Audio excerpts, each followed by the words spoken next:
Después de hacer un video completo sobre mi personaje favorito porque ya no aguantaba el hype por este juego, llega una de las entregas que más esperaba de este año. Un año que pinta para ser uno de los más importantes en la historia de esta industria. La última entrega numerada que habíamos tenido fue Resident Evil Village, un juego que disfruté un montón y que a pesar de no llegar al nivel de terror de la obra maestra que fue el 7, es un juego que puedo volver a pasarme sin problema con la garantía de que me voy a divertir muchísimo. Por no mencionar que es el mejor juego de la saga en cuanto a ambientación y apartado artístico. La cosa está en que Village me dejó con varias dudas acerca de cuál sería el rumbo que tomarían con el 9. ¿Cuál sería el camino que tomaría la saga siendo que ahora la historia de Ethan Winters estaba cerrada? Lo más lógico era pensar que la historia continuaría con su hija, Rosemary, como protagonista, al lado de Chris Redfield como un contrapeso para todo el tema de los poderes casi sobrenaturales que tenía esta joven. Pero siendo sinceros, nunca me encantó la idea. No me parecía tan interesante que la saga se encaminara más a volverse Stranger Things que algo que tuviera la esencia del survival horror. Y por fortuna, Capcom también pensó lo mismo. Mi apuesta era que continuaran con el terror. Al fin y al cabo, era lo que había salvado esta franquicia, en términos de crítica y calidad, no en ventas, por supuesto. Pero el volver a las raíces le devolvió a esta saga a los fans, le trajo un rumbo más visible que lo que veníamos teniendo a partir del 4. Pero claro, también estaba el riesgo de que continuar con el terror y los puzzles de siempre pudiera saturar a los jugadores que ya llevaban tiempo acostumbrados al survival horror. Entonces, ¿cuál era el punto medio para conseguir una novena entrega con la esencia clásica de la saga y algo que se sintiera fresco a la vez? Pues exactamente lo que nos dieron, una dualidad medida con una maestría que solo podría conseguir una compañía como Capcom. Acompáñenme a intentar entenderlo. Resident Evil Requiem, desde los trailers, ya comenzó con el pie derecho, porque nos presentó a una protagonista nueva que a todas luces aparentaba ser humana, vulnerable, algo nerviosa y despistada, características que la volvían natural e identificable. El personaje de Grace Ashcroft no te brinda la seguridad que te daría uno de los protagonistas clásicos de un Resident. Al contrario, te envuelve en una atmósfera de inquietud desde el primer momento en que aparece. No parece estar preparada para el peligro ni tiene la apariencia de un agente que vivió un arduo entrenamiento. Y eso para un gameplay más inclinado al terror es una herramienta clave. Comenzamos Requiem controlando a Grace en un escenario que a nivel atmosférico es brillante. Ese entorno urbano, depresivo, con una paleta de colores grisáceos y esa lluvia reciente que aún empapa las banquetas por donde avanza la gente, nos hace sentir que estamos metidos en un hormiguero lúgubre, una colmena oscura que tiene escondido algo siniestro. Esta primera parte del juego que sirve como introducción, desde que llegamos al edificio hasta que vemos cómo Grace es capturada por Victor Gideon, nuestro flamante antagonista del que hablaremos más adelante, nos sirve como un primer visionado a este nuevo personaje, y me pareció excelente cómo se toman esos primeros minutos del juego para explicarnos con quién vamos a vivir este viaje, cosa que no hicieron con Ethan Winters en el 7. Conocemos de dónde viene esa personalidad tan nerviosa y ese exceso de energía que la hace ser tan distraída, pues nos dan un flashback donde entendemos el trauma de Grace, y ese es la muerte de su madre a manos de Victor Gideon. En esta primera sección hacen algo muy bueno a nivel de storytelling, pues establecen 3 puntos clave para la historia en cuestión de nada. Primero, presentan a uno de los protagonistas junto con el suceso que lo liga a esta historia. Segundo, establecen el tono que acompañará el viaje de este personaje. Y tercero, presentan al antagonista de la historia. En cuanto a 1 hora de juego, se nota que Capcom ha aprendido sin dudas a sintetizar horas de juego en sus apartados más explicativos para no perder mucha cantidad de gameplay, ni de ese ritmo adictivo que caracteriza la saga. Porque no olvidemos que esto es un videojuego. Todo, incluyendo la escritura, siempre debe tener como fin entretener. Luego de la introducción dejamos un poco a Grace y pasamos con el personaje que nos devolvió la infancia a todos en sus primeros 10 segundos de aparición. ¡Qué bueno que viniste! La decisión de traer de regreso a Leon S. Kennedy en mi opinión fue acertada, pues veníamos viviendo el último remake a su lado y me pareció correcto que en esta celebración de los 30 años de la saga contáramos con él en su versión más adulta hasta la fecha. Nos dan a entender rápidamente que Leon representará la contraparte del tono que se estableció con Grace, es decir, que con nuestro novato favorito tendríamos el frenetismo de un juego de acción, o un shooter en tercera persona, si lo quieren llamar así. El gameplay con Leon es una delicia, fluido, ágil, satisfactorio. La mecánica de implementar el hacha de la misma forma que usábamos los cuchillos y el parry en Resident 4, pero esta vez con más brutalidad y potencia fue un goce absoluto. Además de los pequeños combos semicinemáticos que hacía el personaje por sí solo cuando esquivabas un ataque justo a tiempo, o cuando apretabas el botón de disparar justo antes de que el enemigo te tocara. Sexo puro. Cada disparo tenía el sonido y la potencia perfecta para hacer que nos recorriera los brazos como el retroceso de una escopeta real. Y cuando Leon recargaba sus armas, era un deleite balístico, un disfrute de sonido y satisfacción que me hacía un masaje audiovisual. Es como una ASMR, solo que este cuesta $70 y hace de todo menos calmarte si lo haces rodeado de infectados. Cuando volvemos con Grace, comienza ahora sí la atmósfera de terror definitiva. Despertamos en un lugar desconocido, un lugar con una blancura estéril, el color que suelen tener los pasillos de los hospitales o clínicas. Y lo peor aquí es no saber exactamente por qué no nos han matado todavía, por qué nos han dejado con vida en un lugar así.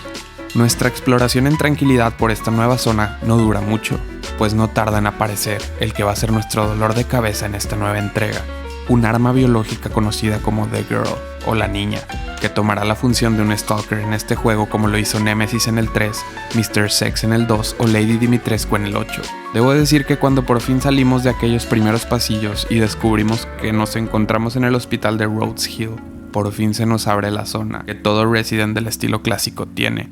Esas áreas casi laberínticas que suelen interconectarse entre sí, donde se desarrollarán los distintos puzzles, con la finalidad de resolver uno principal que suele ser el que nos dará la salida del lugar, o algo más importante para la historia.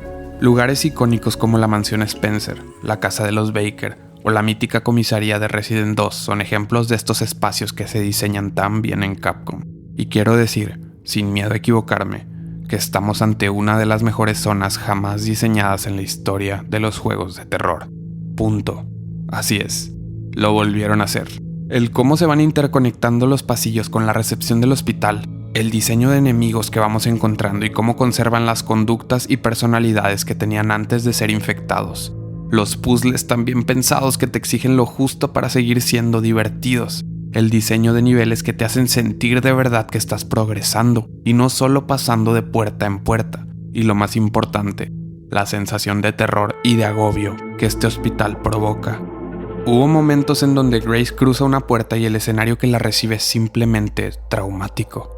No me imagino estar en sus zapatos y entrar a una habitación donde lo primero que vea sea un infectado abriéndole el estómago a otro cadáver que hace nada estaba vivo, mientras en la otra punta del cuarto una mujer de vestido blanco canta desafinadamente una canción de ópera con la boca llena de sangre, a la par que otro tercero enciende y apaga un interruptor de luz compulsivamente como un niño. No puedo evitar imaginar que yo ante esa imagen tan grotesca seguro me quedaría paralizado de miedo. Sencillamente esta zona entera fue Capcom demostrándonos por qué son los padres del survival horror y por qué tantos años después pueden seguir inventándose nuevas áreas como estas. Y seguir teniendo esa artesanía para que el jugador se sienta atrapado, forzado a depender de su ingenio y su gestión para escapar de esa pesadilla.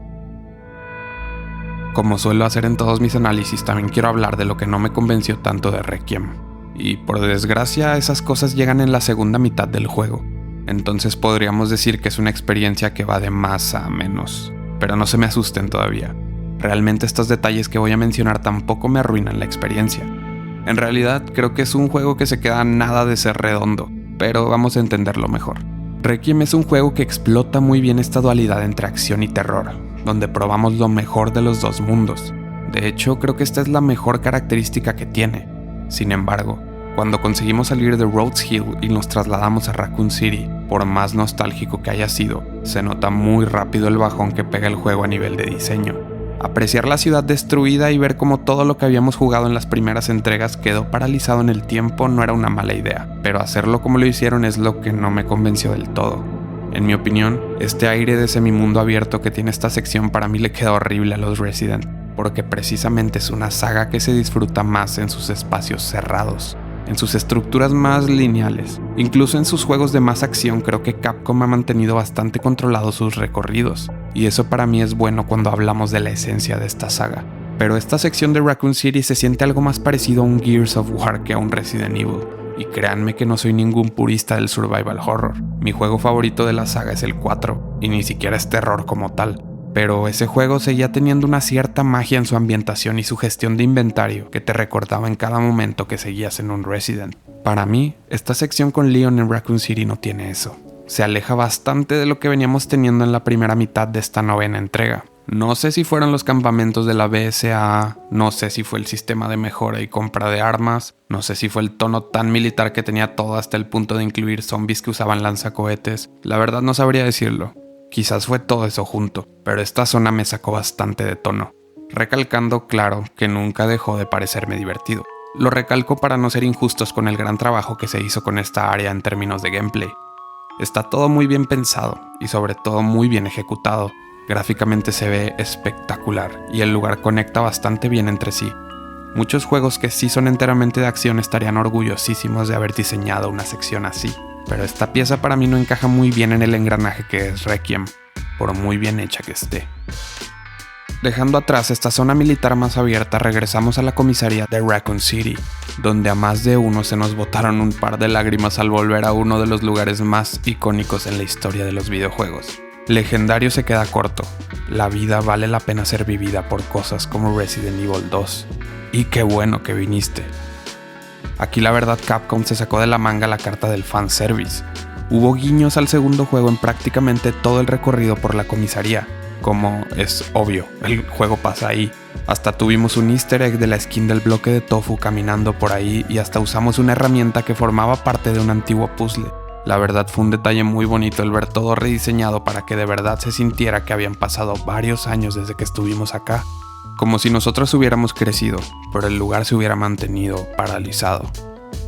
El regreso de Mr. Sex también me dejó con la boca abierta porque no me lo esperaba ni de lejos. No saben cómo sonreí cuando el cabrón nos persigue por los pasillos de la comisaría, recordando la tensión que sentí cuando lo hizo en el segundo juego. Una cosa mágica, amigos. Saliéndonos un poco de esta sección fanservice, volvamos con los puntos débiles de Requiem. Una de las peores cosas que tiene el juego son sus antagonistas. Victor Gideon y el putísimo Neo. ¿Es en serio esto? ¿Qué necesidad había de traer esta versión barata de Wesker? Se ve a todas luces que era una especie de homenaje al villano más importante de esta saga, pero en lugar de eso, terminó manchando la historia del juego en el que aparece. A ver, si me ibas a dar un guiño a Wesker hubiera sido mejor dármelo con algo del personaje directamente. Inventarte uno nuevo y además darle un rol tan importante se siente como uno de esos errores narrativos que cometían en el quinto y sexto juego, revelando que todavía queda un poco de ese Capcom metido en el cuarto de intendencia que a veces le da por asomarse en uno que otro juego. Los antagonistas para mí no dan la talla en cuanto a carisma.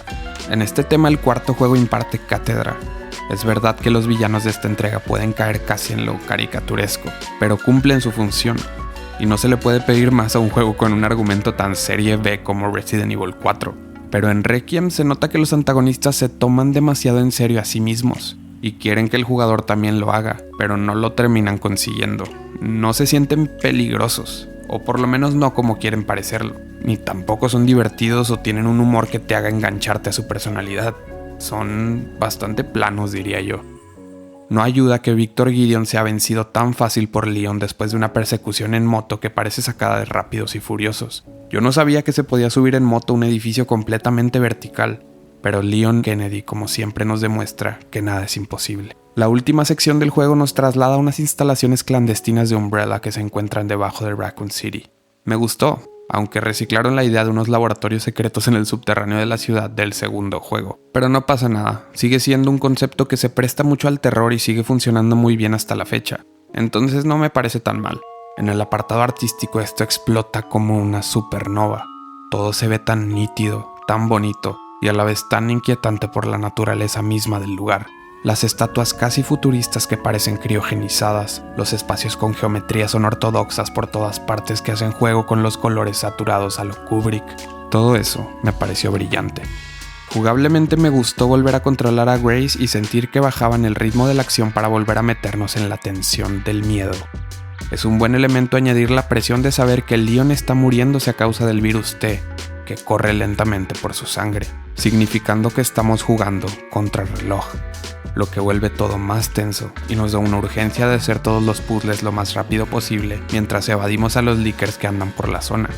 Para mí aquí el juego repunta otra vez, no despega al punto en el que lo hizo en el hospital, pero sí mejora bastante, lo justo para no dejarnos un mal sabor de boca de cara al final de esta novena entrega, y ya que tocamos ese vals, vamos con el final. A ver, debo decir que me quedé algo frío con el final. Ni muy bien ni muy mal.